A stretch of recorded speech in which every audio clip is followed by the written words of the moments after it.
The air in Lab 3 was cold enough to see his breath. Nolan knelt, his gloved finger hovering over a pile of brown dust on the sterile white floor.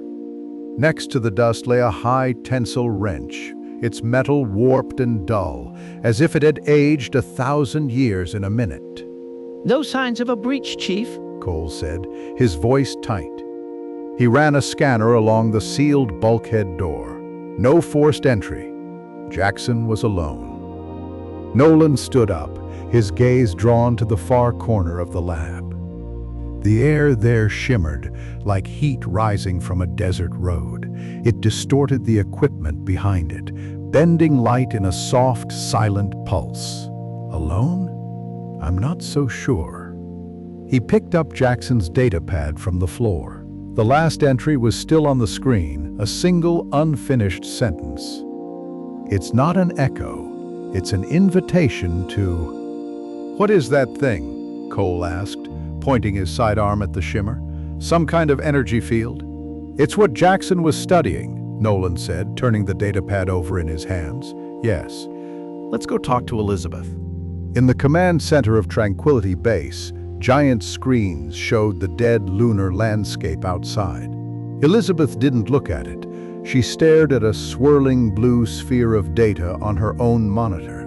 The image was labeled Designate 744 Anomalous. "It's a mini Neptune," she said, her fingers flying across the console. "A small, gas-rich world. Except it can't be. The energy readings suggest it's right here, less than a kilometer from the base. But it's also nowhere. It's a paradox." "Jaxon is gone, Elizabeth," Nolan said flatly. "And that thing in his lab is growing. Explain it to me in simple terms." Elizabeth finally turned, her eyes wide with a mix of fear and excitement. "Our temporal field generator. We use it to age geological samples, right?" Jaxon was running a deep rock analysis. "The generator must have locked onto something, a quantum possibility.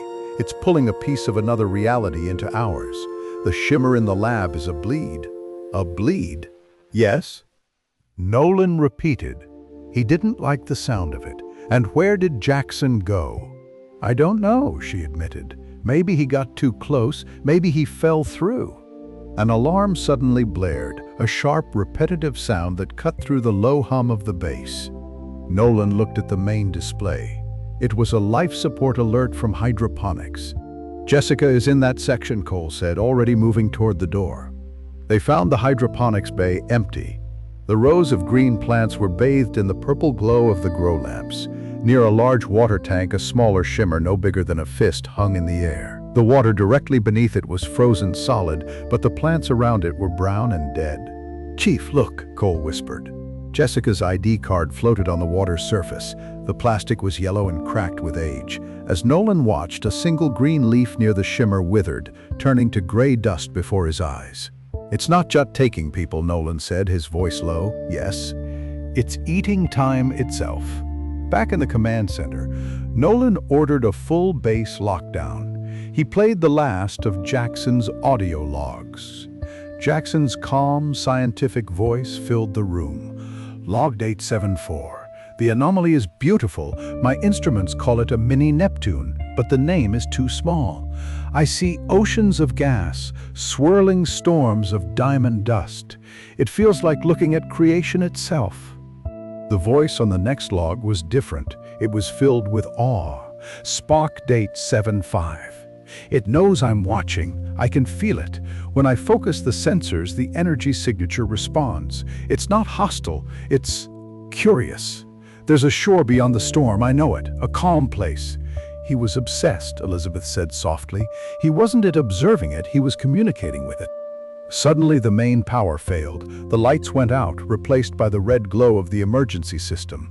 A deep grinding sound came from the direction of Lab 3, the sound of stressed metal. "Yes, it's the main bleed," Elizabeth yelled, her face illuminated by the red lights.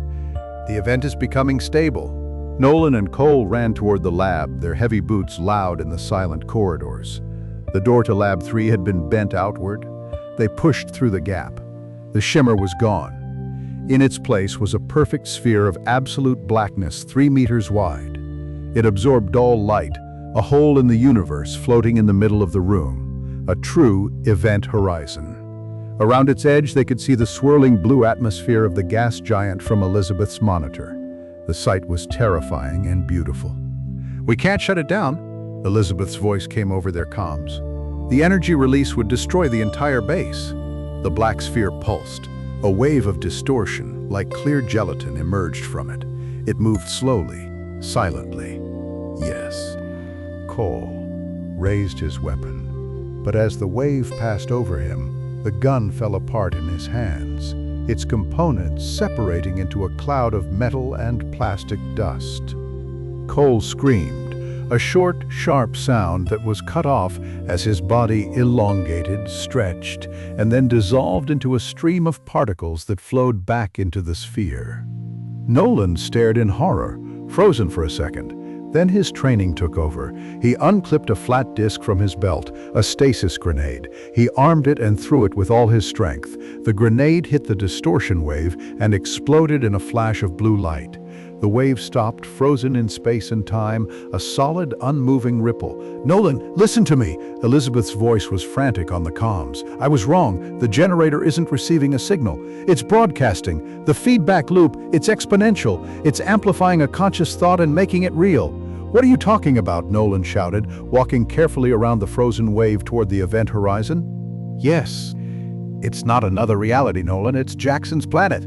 He imagined it, and the machine built it. The distortion, the thing that took Cole, it's the universe trying to correct the paradox. It's an immune response." Nolan stopped at the edge of the blackness. He was close enough to feel a strange pull, a gentle tug not on his body, but on his mind. He looked into the impossible depths, into the blue storms of a world born from a man's dream. "Don't go in," Elizabeth screamed. "There's nothing there to save." But then he saw it. Deep within the swirling clouds, a figure emerged. It was a man, older, with gray hair and a calm expression. The man was Jaxon. He wasn't trapped, he wasn't screaming for help. He looked like a king surveying his kingdom. He looked at Nolan, a sad, knowing smile on his face. He raised a hand and beckoned him in. Was this a trap? A trick of the paradox? Or was this paradise, a place where a thought could build a world? Yes. A place without the cold, gray dust of the moon. A place with a shore beyond the storm. Nolan looked back at the ruined lab and the frozen, time-eating wave. He looked forward, into Jaxon's eyes. He took a step. Yes.